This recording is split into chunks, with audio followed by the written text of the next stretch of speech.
자, 오늘은 교과교육론 10강이 되겠습니다. 지난주에 헝거포드의 지속가능 책임 있는 환경 행동에 대해서 다뤘는데, 그 앞에는 환경교육에서 어떤 내용을 가르칠 것인가의 내용의 체계에 관련된 문제를 다뤘죠. 오늘은 어떻게 가르칠 것인가에 대한 부분을 다루도록 하겠습니다.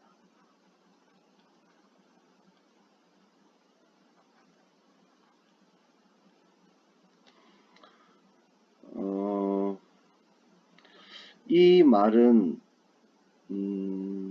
그 자체로 사실은 생각할 거리가 좀 있는데요.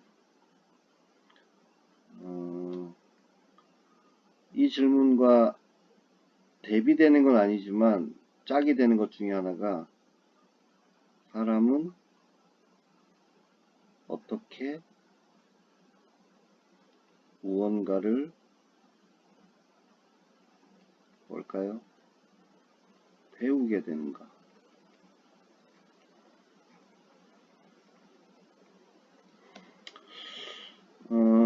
이제 우리는 교사로서 또는 예비교사로서 자신의 이제 정체성을 가르치는 사람이라고 생각하니까 이렇게 물어보는 게 자연스럽겠지만, 그러나 어쩌면 이 질문에 대한 답을 하기 위해서는 이 질문에 대한 답을 먼저 생각해 보는 게 필요하다고 생각해요.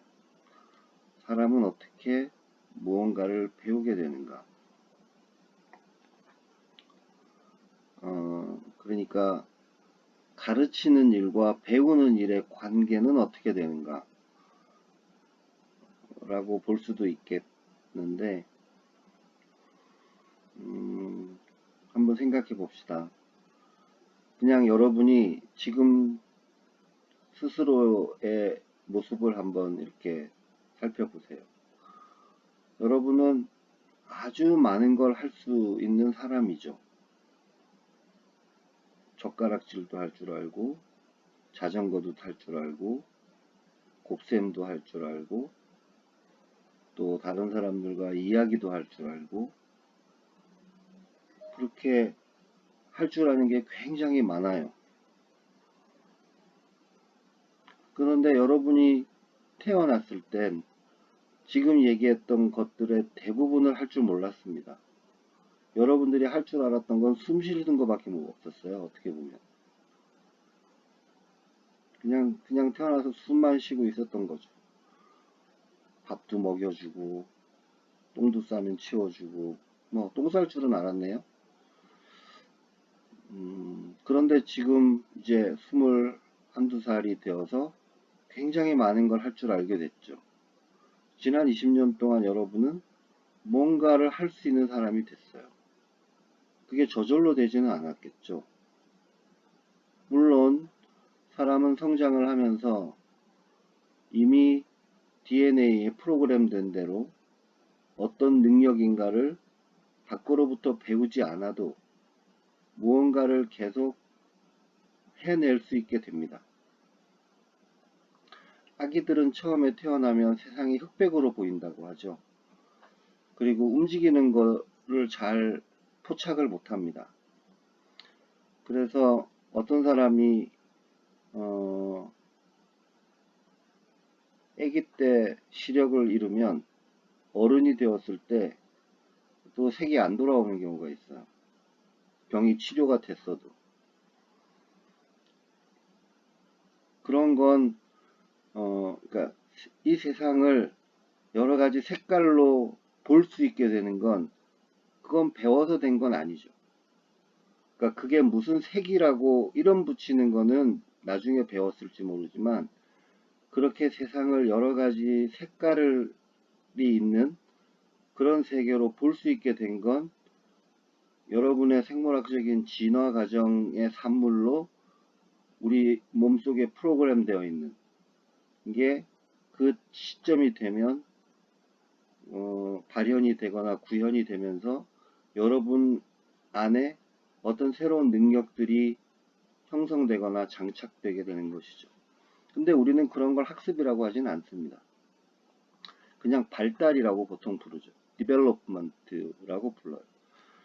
그래서 언젠가 다른 때 얘기할 때가 있겠지만 디벨롭먼트라는 말은 일종 엔벨로프의 반대인데, 엔벨로프가 봉투잖아요. 봉투. 이거는 싸다 이런 뜻이에요.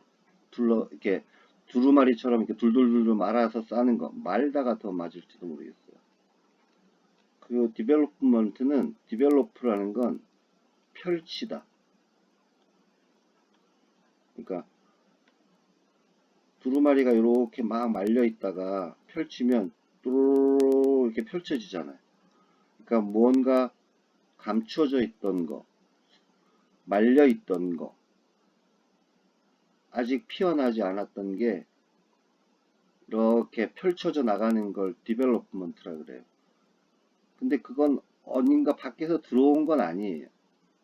물론 그렇게 펼쳐지기 위해서는 숨도 쉬어야 되고 밥도 먹어야 되고, 그래서 그렇게 펼쳐질 수 있도록 하는데 필요한 에너지나 이런 것들을 물론 바깥으로부터 얻어와야 되죠.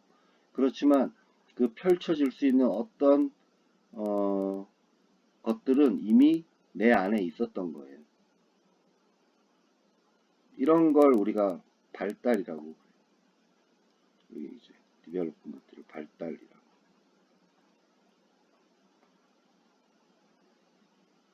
이걸 경제학에서는 흔히 개발이라고 하고,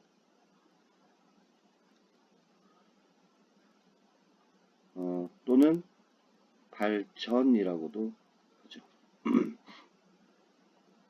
그런데 이제 학습은 디벨롭먼트랑은 달라요.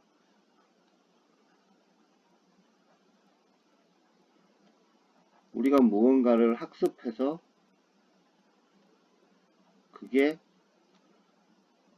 일종의 영구적인 변화, 내 안에 어떤 영구적인 변화로 이어지도록 하는 과정은 그냥 있었던 게 저절로 펼쳐지는 건 아니에요. 끊임없이 학습자가 외부 세계와 상호작용을 하면서 무언가 이건 습득된 것이, 그러니까 새로 생성된 것이죠. 여러분 안에서 새로 생성된 것이고, 디벨롭먼트는 있었지만 펼쳐지지 않았던 게 펼쳐지는 거라고 볼 수 있어요. 그러니까 두 개는 조금 다른 개념이죠. 그리고 그런데 이 둘은 물론 서로 밀접하게 연관이 되어 있긴 합니다.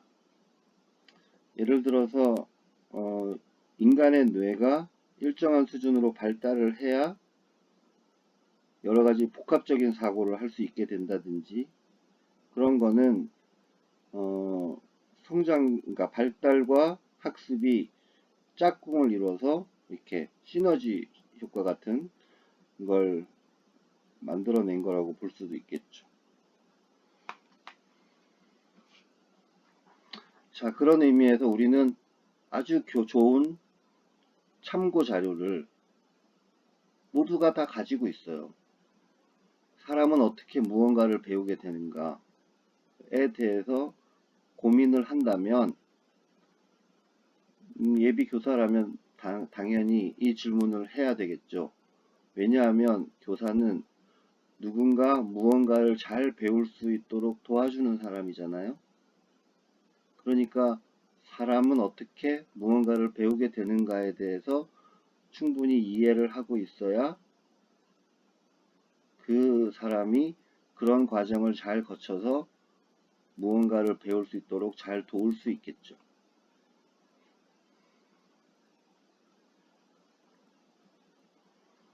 물론 그 과정은 그 배우게 되는 내용에 따라서 방법도 당연히 달라질 수 있고 달라진다고 보는 게 맞을 것 같아요. 그런 의미에서 이제 환경교육에 적합한 교수학습 방법, 가르치는 방법, 또는 배우는 방법, 이런 것들은 무엇일까? 이건 무엇을 가르치고 배울 것인가 못지않게 중요합니다. 우리는 대체로 무엇을 배울 것인가에 훨씬 더 관심을 기울이는 경향이 있긴 한데, 사실은 교육의 성패를 좌우하는 게 무엇을 가르치는가 보다 어떻게 가르치고 배울 것인가에 의해서 결정될 때가 적지 않게 많아요. 그리고 앞에 얘기했던 것처럼 여러분 스스로가 바로 가장 좋은 참고 자료예요. 나는 어떻게 해서 지금 이 순간처럼 많은 걸 할 줄 아는 사람이 되었는가? 그러나 또 반대로는 왜 나는 무언가를 배우지 못했는가? 라는 질문도 가능하죠. 많은 사람들이 예를 드는 게 영어 회화예요. 우리는 뭐 예를 들면 중학교부터 고등학교 졸업할 때까지 6년 동안 최소한 일주일에 몇 시간씩을 영어를 배웠죠.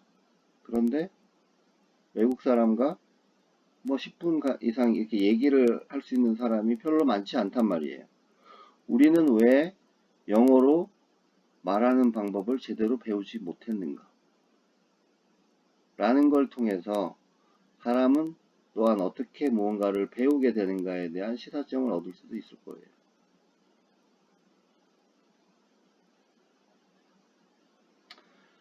이 질문은 아주 옛날부터 많은 사람들이 관심을 가져왔던 주제예요.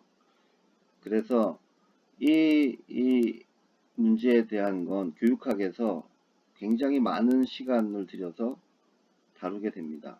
아마 여러분들 중에서 이번 학기나 또는 다음 학기에 듣고 있는 사람들도 있을 텐데, 저는 그런 얘기들을 여기서 이렇게 요약 반복해서 정리해 주거나 이럴 생각은 별로 없어요. 그런 거보다는 환경교육에서는 어떻게 사람들이 배우게 되는가에 대해서 생각하고 있는가, 그런 거에 대해서 좀 더 이야기를 하고 싶고, 특히 나는 어떻게 생각하고 있는가에 대해서 하나의 대안을 얘기하고 여러분들과 그런 측면에서 이야기를 나눴으면 좋겠습니다.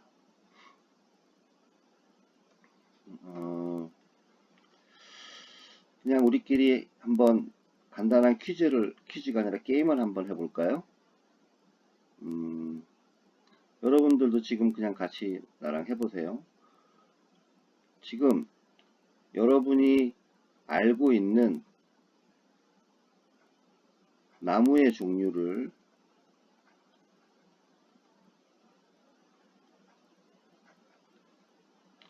20가지를 목표로 한번 써보세요. 쓸 수 있는지.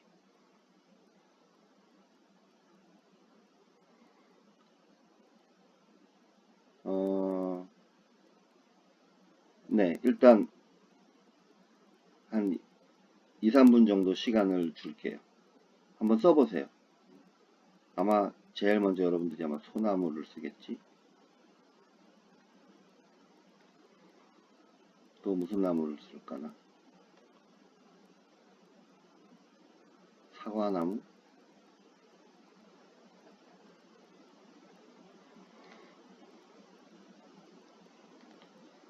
혹시 은행나무?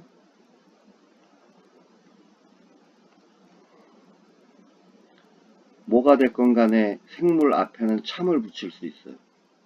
옛날 사람들이 생각하기에 그게 진짜 괜찮은 녀석이다 라고 생각할 때 앞에 참을 붙여서 참나무, 뭐 다른 것 중에는 새 중에서는 참새, 물고기 중에서는 참치, 뭐 이렇게 되는 거죠. 그런데 반대로 저거는 아니야 진짜가, 그럴 때는 가나 개를 붙여서 예를 들면 개나리, 나리꽃 중에서 이거는 뭐가 아니야 이럴 때 개나리, 참나리도 있어요. 얘는 진짜라고 생각하는 거죠.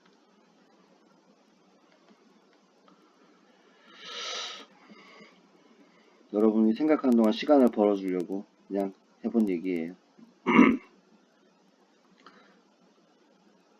아마 어떤 사람은 사과나무에서 힌트를 얻어가지고 과일들은 다 나무니까 대부분 그래서 복숭아나무,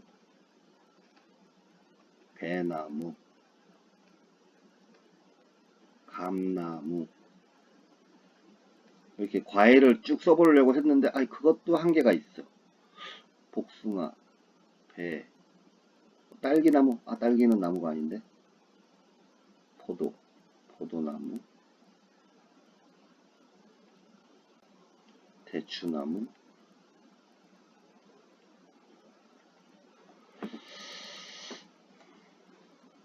내가 지금 얘기하는 나무들 여러분들이 들어본 적이 있는지 한번 보세요.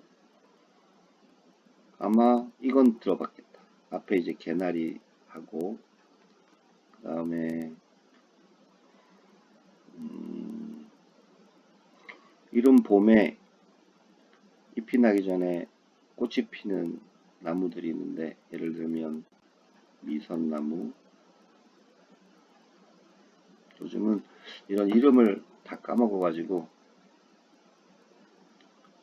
그 다음에 이렇게 이름 적는 거 이런 걸 안 할 걸 그랬다. 생각이 안 나네.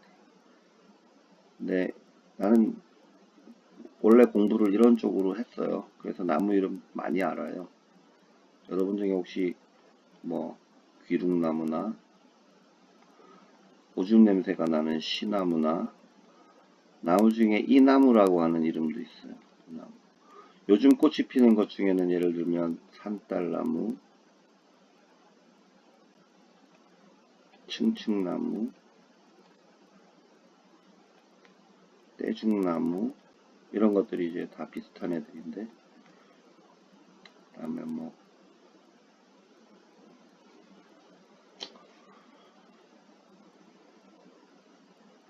고강나무, 꽝꽝나무 거짓말 아니에요. 이런 거 다 있어요. 지금 쓴 것만 대략 29로 되나요?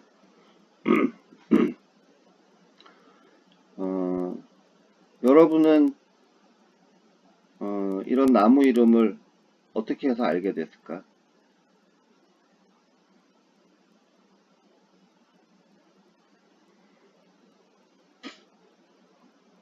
자,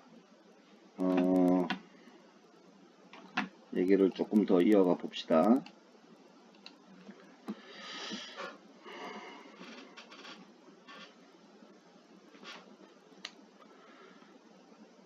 내가 나무 공부를 예전에 할 때 나의 나무 선생님이 있었는데 그 나무 선생님은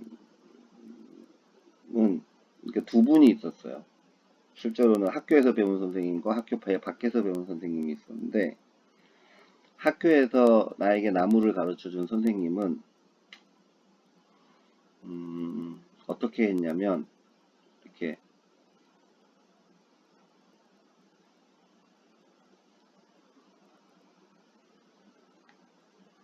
도감이 있어요. 나무 도감이 여기에는 예를 들면 잎이 이렇게 생겼다. 여기 보통 이렇게 잎맥이 있죠. 그리고 잎자루라고 이렇게 나무에 가지에 요 붙어 있는 게 있고 이걸 거치라 그러는데 이 모양이 나무 잎마다 다 다르거든요. 이게 예를 들면 졸참나무라고 하는 나무가 있는데 그 나무는 예를 들면 잎이 이렇게 생겼어. 거치는 이렇게 톱니처럼 생겼고 갸름하고 잎자루가 짧고 뭐 이렇게 설명을 쭉 해줘요. 그런데 나무가 몇백 그루란 말이지. 종류가. 그리고는 어떻게 하냐. 캠퍼스가 이렇게 있었는데 학교 캠퍼스 곳곳에 굉장히 다양한 나무들이 학교에 심겨져 있었어요. 여기를 이렇게 쭉 돌아요. 돌면서 딱 돌아와. 그리고는 도감을 통해서 사진으로, 그림으로 설명했던 걸 실제로 밖에 나가서 앞에서 말했던 이 나무가 바로 이 나무야 라고 글과 그림과 말로 배운 걸 현장에서 직접 확인하게 해줬어요. 그리고 그걸 두어 번 정도 더 해요. 어떤 경우는 여기에 학교에 표말이 이렇게 있어서 이 나무가 무슨 나무다 이렇게 알 수 있는 것들이 있었는데 그렇지 않은 것들도 있었기 때문에 우리는 이렇게 쭉 가면서 선생님이 교수님께서 이 나무가 예를 들면 멋나무야. 진짜로 멋나무라는 것도 있어요. 제주도에 가면 멋나무야 이렇게 얘기하면 멋나무 옆에 가로등이 이렇게 있어. 그러면 멋나무 하고 가로등 옆에 있는 나무 이렇게 노트에다 표시를 해놔. 왜냐하면 시험을 보는데 교수님이랑 이 코스를 쭉 다시 돌아요. 편말을 다 빼놔. 조교 선생님이 시험 볼 때는. 그리고는 교수님이 쭉 지나가면서 이 나무 그러면 1번 이 나무가 뭔지를 써야 돼. 시험을 그렇게 봤어요. 그러니까 우리가 시험 공부를 어떻게 했냐.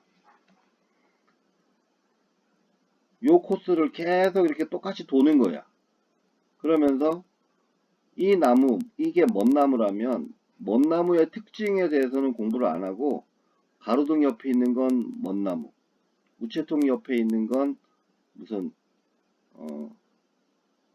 예를 들면 산수유, 뭐 무슨 문 옆에 있는 건 무슨 나무 이런 식으로 이걸 외운 거예요.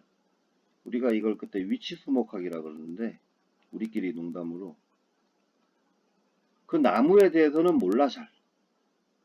근데 시험을 봐야 되니까 이게 뭔 나무인지를 외우기 위해서 그 나무가 뭔지를 그 옆에 있는 걸 통해서 확인만 그냥 하는 거예요. 기억만.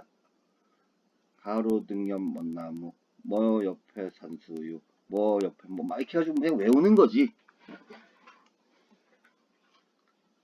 이게 참나무가 잎이 어떻게 생겼고 직접 뭐 껍데기는 어떻고 이런 거에 대해서는 별로 자세하게 배우지도 않았고 우리도 시험에 그렇게 나오진 않으니까 이름만 알면 되니까 그렇게까지 자세하게 공부를 안 하는 거예요.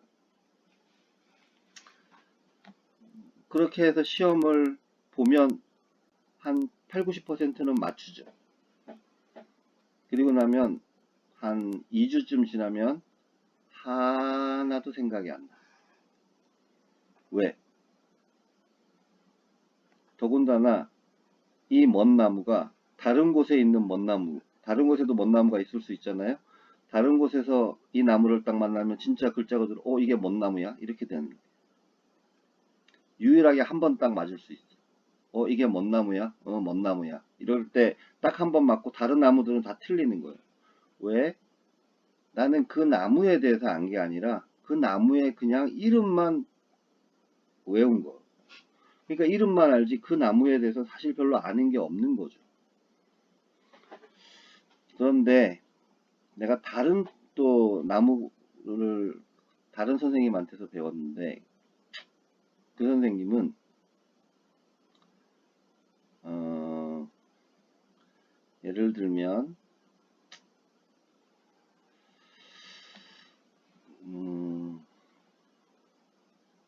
나무 중에 화살나무라는 게 있어요. 화살나무는 어떻게 생겼냐면 요게 줄기가 있으면 요 옆에 요런 게 4개가 이렇게 옆에 붙어 있어요. 그러니까 단면을 보면 이게 나무의 줄기라면 여기에 이렇게 내가 또 그림을 좀 그리잖아. 이게 이렇게 나무 줄기라면 어떻게 되어 있다는 뜻이냐? 요렇게 여기에도 요렇게 여기도 요렇게 그러니까 이게 화살을 보면 화살 깃이 내 방향으로 깃이 달린 것처럼 이렇게 나무 줄기 옆에 이렇게 도단한 게 있는 거예요. 이게 진짜 화살 모양처럼 생겼어. 그래서 이 나무가 왜 화살나무냐? 이게 화살기처럼 생겨서 그렇다. 라고 설명을 해주거나, 또는 어떤 나무가 이렇게 있는데 여기 가시가 이렇게 있어.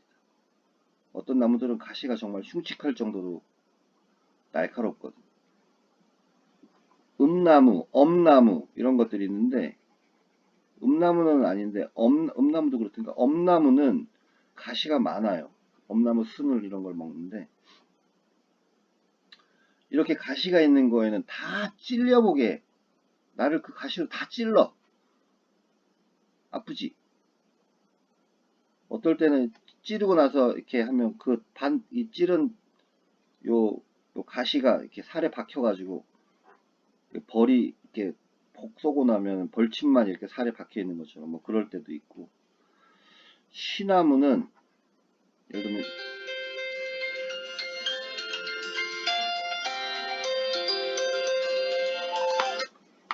네, 여보세요?